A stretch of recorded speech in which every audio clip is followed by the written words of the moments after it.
continuación, en esta presentación, vamos a trabajar sobre los contenidos del comentario de texto del lavabo.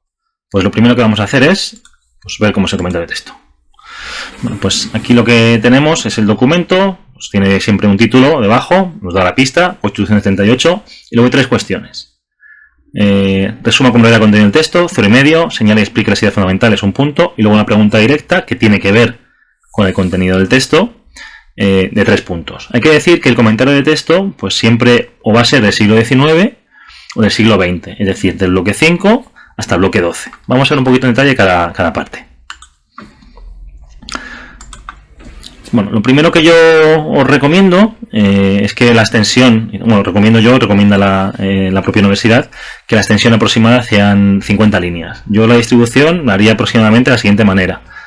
Para la primera parte, la primera pregunta, 5 o 6 líneas. Para la segunda, entre 12 y 15 aproximadamente. Y para la tercera, 3 puntos. Yo comenzaría con la frase, el texto que se nos muestra para su análisis se trata de, y a partir de ahí, desarrollar el contenido. No lo pide el enunciado, pero sí que es aconsejable, yo creo que nos puede dar un salto de calidad a nuestro comentario si clasificamos el texto. Entonces os recuerdo un poco cuáles son los tipos de texto. Según su naturaleza, por su forma, pueden ser jurídicos, literarios, históricos circunstanciales, de carácter político, de carácter económico, de carácter social o historiográficos. Normalmente suele caer o jurídico o histórico circunstancial. También es interesante que en esta primera pregunta contextualicemos la situación espaciotemporal del documento que se nos está mostrando para analizar. Si podemos decir algo del autor, pues mejor, y saber si el destinatario es público o privado y el propósito que tiene ese texto, pues creo que también puede quedar bien en esa introducción, ¿vale? Entonces, lo principal, de todas formas, es hacer un resumen conciso de qué está tratando el texto, ¿vale? Esto que os he comentado de la clasificación, pues creo que es un extra que nos dará un salto de calidad, pero como veis, la pregunta solamente nos dice, resuma con brevedad el contenido del texto. En segundo lugar, vamos a ver la pregunta de localización, ideas fundamentales. Lo acabamos de hacer. Entonces, para las ideas fundamentales, lo primero que tenemos que ver es la finalidad del texto, es decir, ¿para qué? Que es la idea principal, ¿no?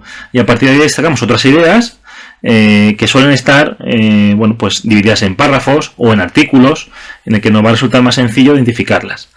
Y luego a veces hay otras ideas secundarias, ¿no? Pero normalmente, por eso, la finalidad del texto sería la idea principal y luego a partir de ahí vamos a desarrollar otras ideas que, insisto, están normalmente divididas o por párrafos o puntos y apartes. Os dejo la presentación, algún ejemplo de cómo se podría redactar esta parte y ya la podéis consultar. Y por último, la cuestión.